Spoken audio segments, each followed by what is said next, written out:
သူတို့ပေါ့နော်အရန် feeling တက်ပြီးကြွေနေတဲ့အချိန်မှာတော့ကြာလေကိုခြေထောက်နာလို့ဒေါက်နက်စီလို့ခြေထောက်နာတယ်ဆိုတာဆေးဘူးလေးကိုင်းပြီးတော့အဝေးကြီးကနေရောက်အောင်လာတာနော်အမလေးခြေထောက်ကလေးကိုဆေးလေးကိုလိမ့်ပေးတာဘာနဲ့တူလဲဆိုတော့အခုအိမ်တောင်တဲကလေစကားတဲ့ကိုအခုကြည့်လေတူလိုက်တာပေါ့နော်တကယ်ပဲကိုဖြစ်နေတထေးရတယ် မင်္ဂလာပါ ဟုတ်ကဲ့မင်္ဂလာပါညီမနာမည်ကတော့မြနန္ဒာဖြစ်ပါတယ်အနုပညာသချင်းဆိုတာတွေပါတယ်လုပ်ပါတယ်နောက်မီဒီယာလုပ်ငန်းတစ်ခုမှလည်းဝန်ထမ်းမှာနာမည်ရှင်းကတော့မြနန္ဒာကျော်ပါဟုတ်ကဲ့ ဒီကျွန်တော်တို့အစီအစဉ်လေးကနေပြီးတော့เนาะ relationship နဲ့ပတ်သက်တာလေးတွေရင်ဖွင့်နေကြဆိုတော့အမကရောအမဘယ်လို relationship မျိုးကြုံတွေ့ခဲ့လဲပေါ့เนาะအရင်ဆုံးအမရဲ့ဟို monitor status လေးအရင်ဆုံးမိတ်ဆက်ပေးပါဟုတ်ကဲ့ညီမက single mother ပါသမီးလေး2ယောက်ရှိပါတယ်ဒီနေ့ဒီလိုမျိုးလေးပြောပြခြင်းတဲ့အကြောင်းအရာကလည်းများသောအားဖြင့်ကတော့လက်တွဲကြပြီဆိုတော့ဘူးမကတော့လမ်းခွဲခြင်းလို့မဟုတ်ဘူးလေနော်တစ်သက်လုံးရိုးမြေကြဘာညာတာတကာဆိုတဲ့စကားတွေယုံကြည်ပြီးတော့လက်တွဲခဲ့ကြတာပဲဒါပေမဲ့အခုလို single mother ဖြစ်သွားပြီဆိုတဲ့မှာလဲဘလို့ stand up လုပ်ပြီးတော့ကိုပြန်ရက်တီလာတယ်လဲဆိုတာမျိုးလေးပြောချင်တယ်ပြီးတော့ဒီညီမလိုမျိုးပေါ့နော်အခြေအနေမှာဘာတွေအားနည်းချက်ရှိလဲတခုခုဖြစ်သွားတယ်ဆိုကြတဲ့ဒါအားနည်းချက်ကသူ့ဘက်ကိုပဲရှိပြီဆိုတော့ဒီအားနည်းချက်တွေကိုကိုလည်းသုံးသပ်တယ်ဒါဒီစီစဉ်ကိုကြည့်နေတဲ့ဒီမောင်လေးတွေညီမလေးတွေဆိုရင်လည်းပြောပြချင်တဲ့အခါကျ sharing လုပ်ပေးတဲ့အခါကျတော့သူတို့လည်းဆင်ကျင်နိုင်မယ်ပေါ့နော်အဲ့လိုတစ်ခုပါနောက်တစ်ချက်ကကျတော့ကိုကဒီတချင်းနေဆိုတဲ့အနုပညာလုပ်ငန်းတွေလုပ်တဲ့အခါကျကိုကိုခင်တဲ့သူတွေရှိတယ်ချစ်တဲ့သူတွေရှိတယ်ဆိုတော့ကိုကဟိုမလိန်ထားခြင်းဘူးဟိုကိုစင်ခဲ့ပါတွေဘာညာကြီးလည်းမလုပ်ချင်အောင်ဆိုတဲ့အခါကျတော့ဒါအမှန်တိုင်းဟိုပရိသတ်ကိုလည်းပြောပြချင်တာလည်းပါပါတယ်အဲ့ဒါကြောင့်ပါဟုတ်မကြုံတွေ့ခဲ့ရတဲ့ဟိုခြေနေလေးပေါ့နော်အိမ်တော်ကြီးခြေနေလေးပြောပြပေးပါဦးမဟုတ်သူကအခုတော့အဝေးမှာပေါ့နော်ဟိုဆရာဝန်တယောက်ပါသူကဆရာဝန်အဲ့တုန်းကတော့ညီမတော့မိဘရိတ်အောင်ပါပဲပေါ့လွန်ခဲ့တဲ့2012လောက်မှာတွေ့တယ်2013လောက်မှာလက်တွေ့တယ်ပေါ့နော်တွေ့တဲ့အချိန်မှာသူကလည်းတင်တန်းအနေနဲ့ဆိုတော့သူနဲ့တခါတွေ့ပြီးတဲ့အချိန်မှာနောက်ပိုင်းကသူနဲ့ကိုနေဖုန်းနဲ့ပဲဆက်သွယ်ဖြစ်တာပေါ့နော်အဲ့ချိန်မှာတော့ Facebook တို့ဘာတို့ကတော့ပေါ်နေပြီတိုးတော့ဒီလောက်ကြီးတော့အရင်မတွင်ကျဲကြသေးဘူးပေါ့နော်ဆိုတော့အဓိကအားနည်းချက်ကအဲ့မှာအမားတို့ကဘာအားနည်းချက်ဖြစ်လဲဆိုတော့ဟိုအပြင်မှာတွေးရတာမျိုးမဟုတ်အကဲခက်ရတာမျိုးမဟုတ်တဲ့အခါကျတော့သူ့ကိုမှအသေးချာမလေးလာနိုင်ဖုန်းပြောတယ်ဟိုကကြိုက်တယ်ဒီကကြိုက်တယ်ဒါမျိုးလေးတွေပဲသိတာပေါ့နော်အဲ့တော့ဟိုလူစွာမျိုးကအနီးကပ်ပေါင်းကြည့်မှသိမှာလေနော်အဲ့တော့သူနဲ့ကိုနဲ့ကဇယိုက်မတူကြိုက်မတူဆိုတာကိုအဲ့ချိန်ကသိမသိခဲ့ဘူးဒါပေမဲ့တော်တော်တိုးပါတယ်ဟိုသမီးသားတက်တန်းကလာပိုင်းမှရှိတယ်ပေါ့နော်။အိမ်ကမိဘတွေကလည်းကိုကအဲ့ချိန်ကလေးကပြောရမယ်ဆိုရင်ကားတစ်စီးနဲ့ရှောက်ပြီးတချင်းတွေရှောက်ဆိုနေတာ။အရှောက်ဆိုပြီးသွားလာနေမိဘလက်ထက်မှာတော့ကိုကအပူပင်မရှိဘူးနေခဲ့ရတာဆိုတော့လေမိဘတွေကလည်းအသက်ကြီးပြီဆိုတော့ဟိုယောက်ျားယူအိမ်အောင်ပြူဘာဖြစ်တယ်ညာဖြစ်တယ်အဲ့ဟာရိုက်ထည့်တဲ့ခါကျတော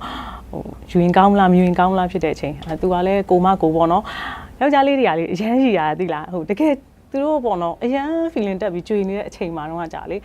ကိုခြေထောက်နာလို့ဒေါက်နက်စီလို့ခြေထောက်နာတယ်ဆိုတာဆေးဘူးလေးကိုင်းပြီးတော့အဝေးကြီးကနေရောက်အောင်လာတာနော်အမလေးခြေထောက်ကလေးကိုဆေးလေးကိုလိမ့်ပေးတာဘာနဲ့တူလဲဆိုတော့အခုအိမ်တောင်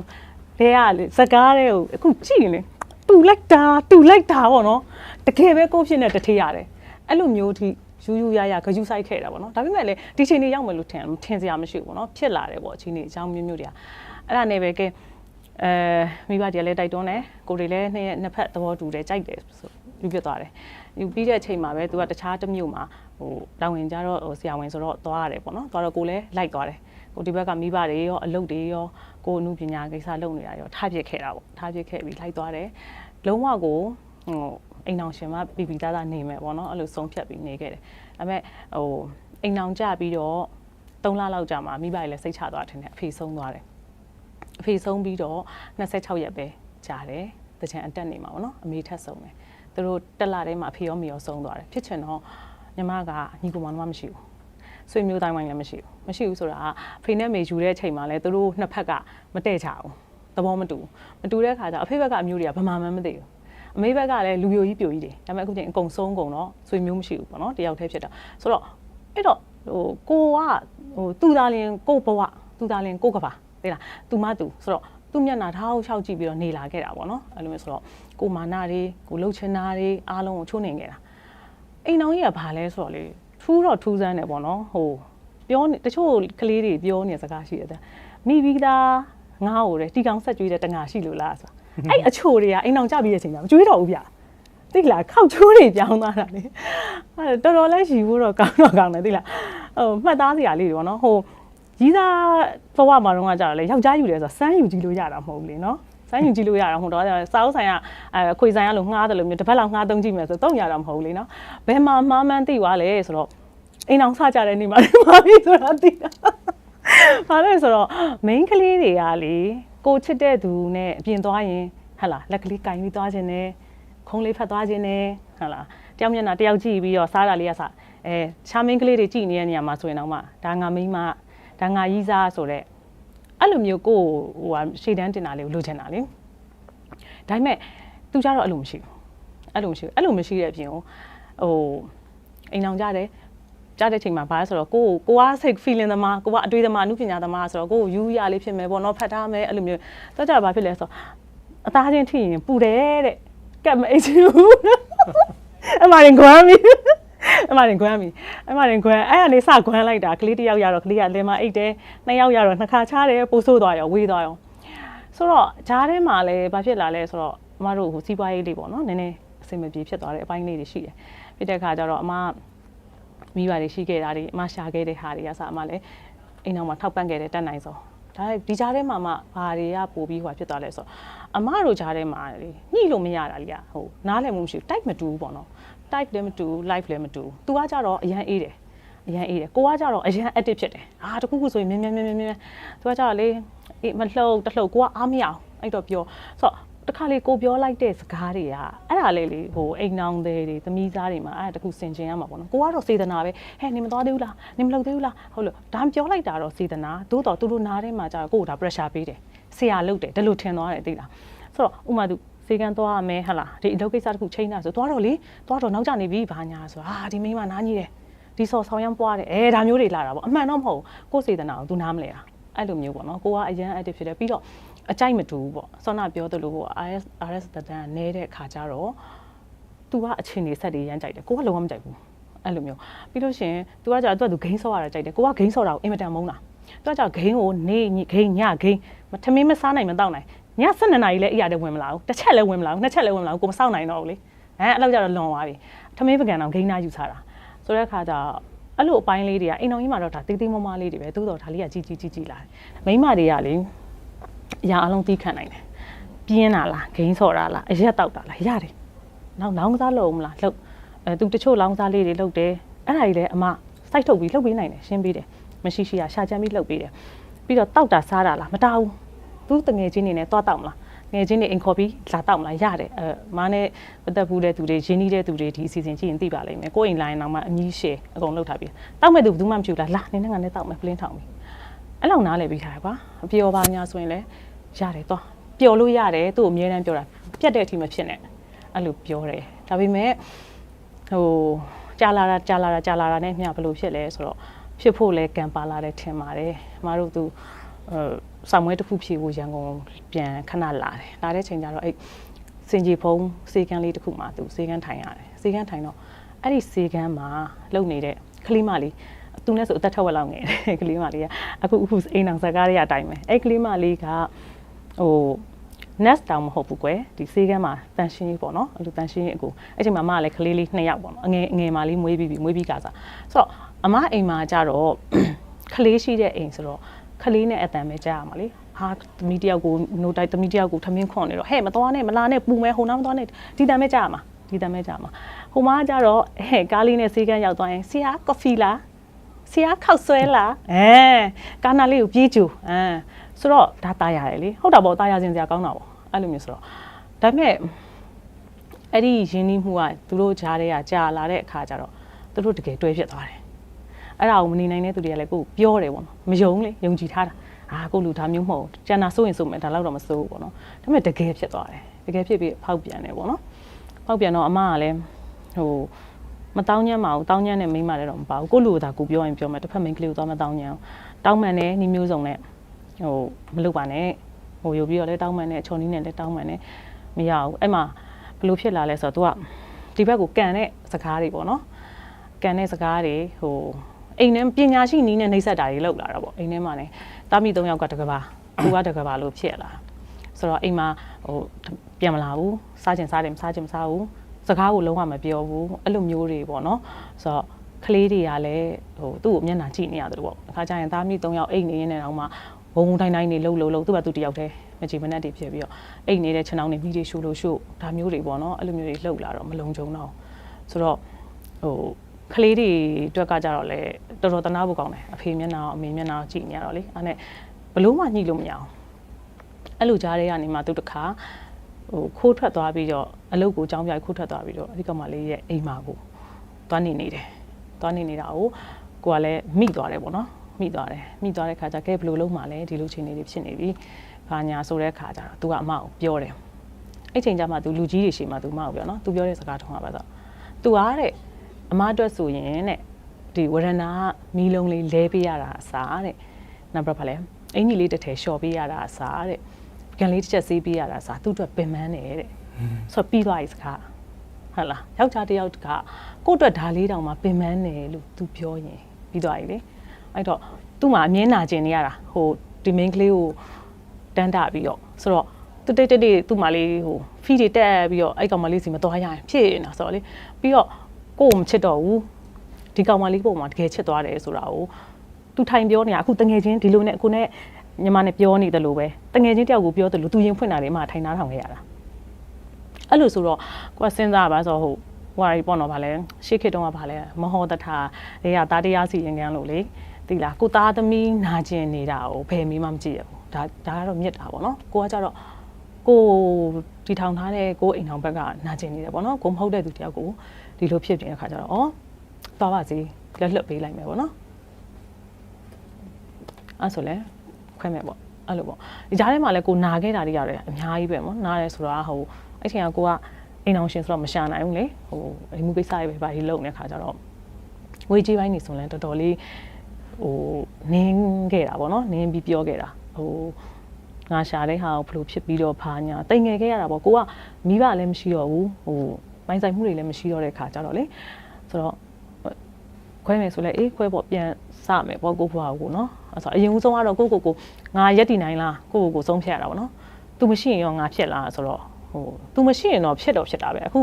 ဟိုလူတွေပြောကြရဲကလေးမလေးတွေကောင်လေးတွေကောင်မလေးတွေ तू မင်းမရှိတော့မဖြစ်ဘူးမင်းရှိရင်ငါသေးမှာအဲ့ဒါအဖို့တွေမသေးဘူးစမ်းကြည့်အမကူတွေစမ်းပြီးငါသေးမှာလား तू မရှိရင်ဟဲ့သေလို့တော့မဖြစ်သေးဘူးလေကလေးလည်းရှိသေးရနော်သူကပြောတယ်ငါမိဘတွေပိုင်ဆိုင်ခဲ့တဲ့ပစ္စည်းတွေငွေကြီးပိုင်းတွေဘယ်လိုလုပ်ပေးမှာလဲဆိုတဲ့အခါကျတော့ဒါလည်းသူလုပ်ပေးမယ်ကလေးတွေကိုလည်းဘယ်လိုလုပ်ပေးမယ်ဘာညာဆိုတော့အဲ့ဒါစာချုပ်ကလေးချုပ်ထားတာပေါ့နော်ဒါသူ့အမလွတ်လပ်ခွင့်ပေးလိုက်တယ်ဒါဆိုရင်တော့အမစိတ်ထင်တာတော့ယောက်ျားတစ်ယောက်ကဟိုလုံလောက်ပြီပေါ့နော်သူကသူတနေရကိုလည်းတနေရလုံလောက်ပြီလို့ထင်တာလေကလေးတွေအတွက်တော့အမအတွက်တော့သူအမယောက်ျားမဟုတ်တော့ဘူးဒါပေမဲ့ကလေးတွေအတွက်တော့ကလေးတွေအဖေပေါ့ဖြစ်နေသေးတယ်ဆိုရင်တော့အဲ့အတီလေးနဲ့ထားပြီးတယ်ဒါပေမဲ့မယုံနိုင်လောက်အောင်သူကကွာရှင်းပြီးတော့တစ်လနဲ့3ရက်အကြာမှာ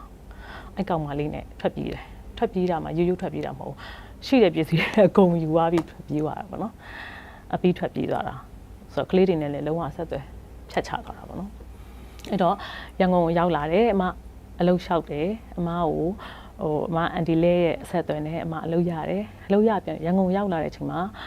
အမမှာအဲ့ကလေး2ယောက်ရဲ့အဝတ်ထုတ်တထွေရဲ့ပတ်စံ4000ရဲ့ပဲပါတယ်နော်နေစရာအိမ်မရှိဘူးတဲစရာမရှိဘူးတခုလက်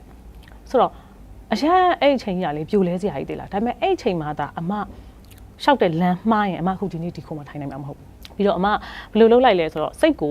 ကိုသားသမီးနဲ့ဒီအလုပ်ပေါ်ပဲနှစ်ချလိုက်တော့တယ်မနေ့ဆိုလဲအလုပ်နေ့ဆိုလဲအလုပ်သူ့ကြောင့်မတွေးမိတော့လေမတွေးမိအောင်ပေါ့နော်ကိုစိတ်ကိုနာကျင်ရတဲ့ဟာတွေပေါ့နော်ဟိုအမှန်တိုင်းပြောရင်တော့ဟိုခွေခောက်ပြီးတော့ပဲပေါ့နော်ငါ့ကိုလုပ်ရလေချင်းငါဒီလောက်ချစ်တာလုပ်ရလေချင်းဒါကြီးပဲတွေးနေမှာဒါကြီးပဲတွေးနေဘာဖြစ်လဲပိုခံစားရမယ်ပိုခံစားရရင်ကောင်းတဲ့ဘက်မှာကိုကအာယုံမရောက်တော့ဘူးရွှေထီးဆောင်းခဲ့တဲ့အချိန်ကြီးအားလုံးပြစ်ချခဲ့လိုက်တုံညကနေပြန်စတကယ်လဲအဲ့ဒီတိုင်းကိုအမအားလုံးကိုပြီးခံတယ်နင်းသမျှအားလုံးနော်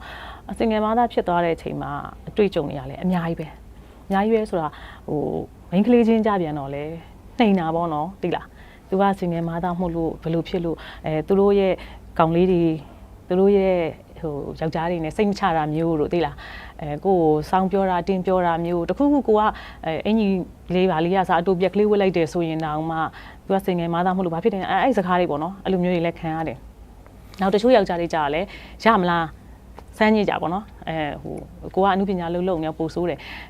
စပွန်ဆာပေးခြင်းနေတို့ဘာတို့တိတ်ကြီးရစကားတချို့ကလည်းချစ်လို့တို့ပါဆိုဖြစ်ကိုမဖြစ်နိုင်တာအဲ့ဒါသိလားအဲ့ဒါချင်းတကယ်ချင်းအဲ့တော့ဟိုအမတခုလောက်ပြောချင်တာပေါ့နော်အမဒီ relationship အကြောင်းလေးဒါစုံစုံလင်းလင်းပြောသွားရပါတော့အစကနေ story ရဲ့အစကနေစပြီးတော့ကျွန်တော်မီးကျင်တဲ့မျိုးလေးရှိလို့ဟုတ်ကဲ့ချက်တော့ဖြစ်ပြီးပါ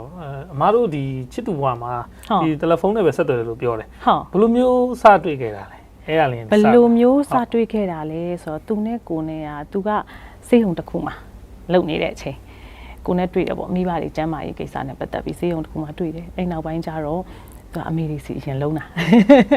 အရန်ချစ်တာ哦အဲ့တော့ပုံလေးမြင်ပြီးတော့ဆိုတော့အဲ့ရနေမှာဟိုကိုကလည်းအဲ့တော့ငယ်တဲ့သူဆိုတော့ဖုန်းနံပါတ်တွေပေးဖာညာလဲလဲဒီလုံရင်းနဲ့နောက်ညသူကလည်းမအားပါဘူးသူတင်တန်းတက်နေတော့ဖုန်းနဲ့ပဲအမြဲပြောဖြစ်တယ်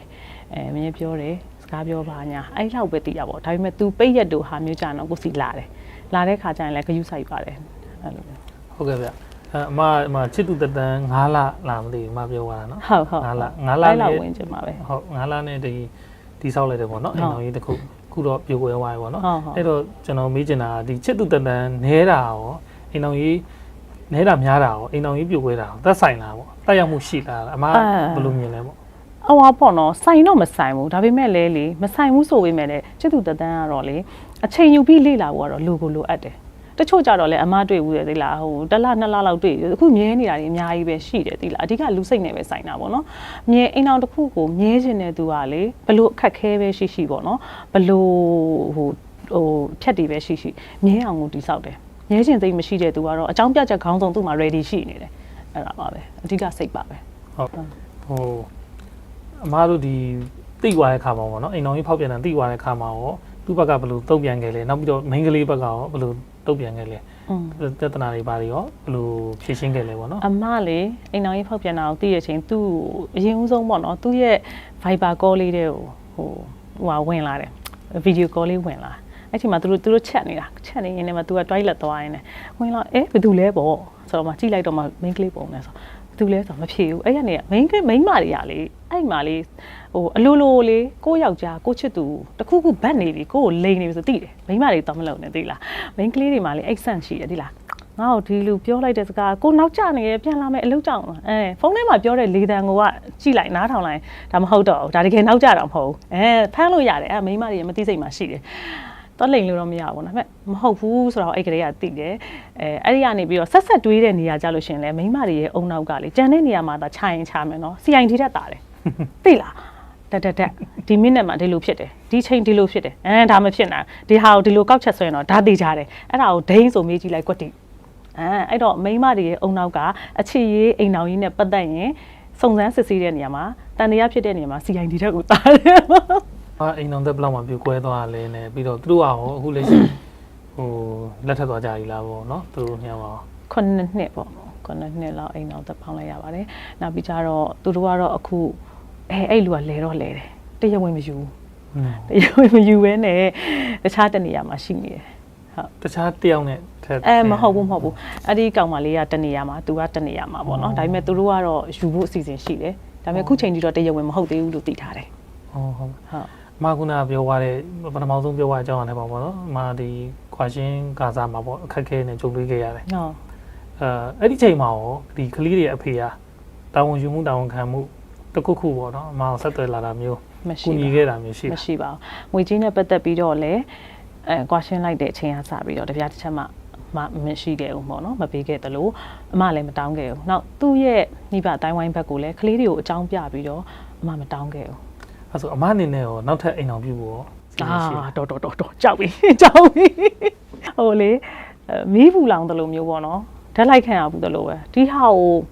ပူထားတဲ့အခါကျတော့ထပ်လိုက်မှတော်ထပ်ပူမှကြောက်တယ်အဲ့ဒီချိန်တုန်းကပူပြီးလောင်ခဲ့ရတဲ့ဝေဒနာကိုပဲသိတာလေဒီဟာကိုအခုဒီလိုပြောနိုင်ဖို့အတွက်ဟိုစိတ်ကိုဆိုတာလေကိုတော် move on လုပ်ခဲ့ရတာလေဆိုတော့ကိုယ့်ရဲ့စိတ်သက်ပေါက်ကအဲ့ချိန်မှာလဲကိုလည်းလှုပ်ချင်တာပေါ့သူများကြီးလိုတောက်စားပြီးပောက်ကြရတယ်ဖြစ်သိလားတခြားလူတွေကိုရင်ဖွင့်တွေ့ရဘဲတွေနဲ့တွဲဒါမျိုးတွေဖြစ်သွားနိုင်တယ် ဖြစ်သွားနိုင်တဲ့အခြေအနေဒါပေမဲ့အဲ့ဒါကိုတခုခုလုံမယ်ဆိုတိုင်းမြင်လိုက်တာသမီးနှစ်ယောက်မျက်နှာပဲသူ့အဖေကဒီလိုလှုပ်လို့ဒီကလေးတွေကအရှက်ရတယ်တိတ်ခါကြတယ်ပေါ့နော်ဖြစ်တဲ့အချိန်မှာအမေကပါဒီလိုမျိုးဆိုရင်ဒီကလေးတွေဘယ်လိုလုပ်မလဲဆိုတော့ဒီကလေးမျက်နှာတွေနဲ့ကိုကခြေလမ်းတစ်ခုခုလှုပ်ချင်တဲ့စိတ်ဆန္ဒရှိတယ်ဆိုရင်တော့မှပြန်ထိန်းနိုင်တယ်ဥပမာလေးကြားထဲမှာရှိတာပေါ့နော်ကိုဟာချစ်လို့ပါတယ်ဒါအမိတွေကိုစောက်ရှောက်ချင်းပါတယ်တွေဘာတွေဂျင်းလေးတွေရောဂျင်းကြီးတွေရောလာတာပေါ့နော်ကိုရီးယားချင်းတရုတ်ချင်းဂျပန်ချင်းအစုံလာတယ်ချင်းစုံလာတယ်ကိုဘက်ကကိုကလက်မခံနိုင်တော့တာကြောက်တယ်ဒီအပူကိုကြောက်တယ်နောက်တစ်ခါကုသားသမီးလေးတွေမျက်နှာငယ်မယ်အဲ့လိုမျိုးပေါ့နော်ဒီ season လေးကိုကြည့်နေတဲ့ဒီ main ကလေးတွေကိုအိမ်အောင်ပြုဖို့ရှိတဲ့ main ကလေးတွေရောလက်ရှိအိမ်အောင်နဲ့ပေါ့နော်အိမ်အောင်ကြားထားတဲ့ main ကလေးတွေရောမရဲ့ဒီအတွေ့အကြုံရပါတော့ဘာတွေများကြံကြံပေးခြင်းလဲ discussion ပေးခြင်းလည်းမရှိလားအိမ်အောင်မကြသေးတဲ့သူတွေရောအိမ်အောင်ကြပြီးတဲ့သူတွေရောကကိုယ့်ရဲ့တစ်ဖက်လူပေါ်မှာကိုကတော့အမလိုမျိုးအမှားပြောပေါ့နော်အမကဒါသူ့အမှားကြီးပဲအမမပြောပါဘူးအမအမှားလည်းအမစိတ်မြန်တယ်အမစေတနာဇောတွေများတယ်ကိုယ့်ရဲ့စေတနာဇောတွေများတယ်အဲ့တော့ကိုကပြောမိတယ်ပေါ့နော်ကိုကချစ်တယ်ကိုကချစ်ပေမဲ့ကိုချစ်တဲ့ပုံစံကိုပြတဲ့နေရာမှာအပြမတက်ဘူးဖြစ်သွားတယ်ချစ်ပြတတ်ဘူးချစ်တယ်မချစ်ပြတတ်ဘူးအဲ့တော့မချစ်ပြတတ်တဲ့အခါကျတော့အဲ့ဒီကိုပြတဲ့ပြကွက်တွေပေါ်မှာသူနဲ့အကြိုက်မတွေ့ဘူးအကြိုက်မတွေ့တော့အထင်လွဲစရာတွေဖြစ်သွားတယ်เนาะအိမ်အောင်ကြီးကအဲ့လိုဖြစ်တယ်ဆိုတော့အဓိက main ကလေးတွေအမတွေညီမတွေလည်းကိုအိမ်အောင်ဘက်ပေါ်မှာအရန်ကြီးပေါ့เนาะ pressure ပေးတဲ့ပုံစံလိုမျိုးတွေစိတ်လောတဲ့ပုံစံလိုမျိုးတွေမဖြစ်ဖို့အရေးကြီးတာပေါ့เนาะနားလည်ပေးမှုတွေပြီးတော့လဲကိုကကြတော့အိမ်အောင်ဘက်ကိုအရန်အလိုလိုက်တယ်ပေါ့เนาะအရန်ချုံအောင်ထားတာမရှိဘူးချုံအောင်မထားလဲ꿰တာပဲသိလားရမတော့ဘူးကိုမစားရဘူးစိတ်လေးမတော့ဘူးဟိုချိန်သွားဒီချိန်သွားဖုန်းဆက်ပြန်လာဘာညာကွိကွာပြော꿰တာပဲ꿰ချင်တယ်သူက꿰မှာပဲနောက်ဆုံးအနေနဲ့ပြောချင်တာပါအမဒီ single mother တယောက်အနေနဲ့ struggle ဖြစ်ခဲ့တယ်ဒါပေမဲ့စူးစမ်းအခုအောင်မြင်တဲ့ဘဝကိုပိုင်ဆိုင်ထားရပေါ့နော်အဲ့တော့လက်ရှိဒီအိမ်အောင်ရေးပြုတ်꿰ကစား single mother တွေကိုဘယ်လို motivation မျိုးပေးခြင်းလဲမဟုတ်အိမ်အောင်ရေးပြုတ်꿰ကစား single mother အကုန်လုံးကတော့ဘယ်သူမှတော့꿰ချင်လို့တော့စပြီးအိမ်အောင်ပြုတ်ခဲ့တာမဟုတ်နော်တေးတမန်တဆုံးဘာညာဆိုပြီးယူခဲ့တာပဲတိုးတော်လည်းဖြစ်သွားပြီမဖြစ်ချင်လို့ဖြစ်သွားပြီဆိုတဲ့အခါကြလို့ရှင်လဲအရှိတရားကိုလက်ခံပါဟုတ်လားအရှိတရားကိုလက်ခံပါဘေးရစကားတွေနားမထောင်ပါနဲ့ကိုရှောက်ရမယ်တန်းအောင်တဲ့တဲ့ရှောက်ကိုရဲ့ပန်းနိုင်ရဘာလဲငါစီးပွားရေးမှာအောင်မြင်နေတာလားအမှုပညာမှာအောင်မြင်နေတာလားဘယ်ဟာနဲ့ထွက်ပေါက်သွားမလဲနော်မမှားယွင်းနဲ့ဆောနာပြောသလိုပဲမှားယွင်းနဲ့ထွက်ပေါက်ကိုတော့မသွားပါနဲ့ပြီးတော့ကိုလှုပ်တဲ့ဟာကိုပဲခေါင်းထဲမှာအာယုံထားပါလားဘာသာရေးပူလုပ်ပါလားကုသားသမီးရှိရဆိုရင်သားသမီးရေးဘာသာရေးမိသားစုရှိတဲ့သူတွေဆိုလည်းမိသားစုရဲ့အကြံဉာဏ်တွေယူပြီးတော့ကိုတုံညနေပြန်စရမယ်ဆိုတော့ရဲရဲတင်းတင်းပြန်စပါလို့မှာတော့ပြောချင်တယ်ဟုတ်နောက်ဆုံးအနေနဲ့ပြောချင်တာဒီဖူးစာဘက် page လေးကိုအမအနေနဲ့သိလာပေါ့နော်တခြားဖူးစာဘက် page လေးကိုအကြံပေးချင်တာမျိုးရှိလားပေါ့ရှိတယ်စိတ်ဆိုးတယ်တော့ဘာလို့လဲဆိုတော့အမားတို့စားကြိုက်ကြတဲ့ကထောင်ရမှာအဲ့ဒါဆိုရင်အမကောင်းကောင်းလေးရမှာအဲ့ဒါလေးသိပါတယ်ဖူးစာဘက်ဟာလေးကိုတွေ့တဲ့အခါကျတော့အမလည်းတော်တော်သဘောကျတယ်အခုနောက်ပိုင်းဒီလိုမျိုးလေးရှိလာတဲ့အတွက်ကြောင့်မလို့လေပို့ပြီးတော့ခုံယူတယ်ဘာလို့ဆိုအမတို့တုန်းကဆိုရင်ဖုန်းလေးနဲ့ပဲပြောတဲ့အခါကျတော့ဒီကောင်ပွားနေရလားတော်ကီလား background လည်းမသိဘူးချိန်ကြီးကဘာမှမသိလေဖူးစာဘက်လို့ကုမ္ပဏီမှာသာရှိလို့ရှိရင်တော့သူ့ easily တွေများတာလေကိုသိရမှာသိလားသူလိန်နေတာဆိုတာလဲကိုသိရမှာလေကိုလိုကြောက်ရောက်ပြီးတော့ဖြေချပေးရဆိုကျေးဇူးများတင်ပါတယ်ကျေးဇူးတင်ပါတယ်ရှင်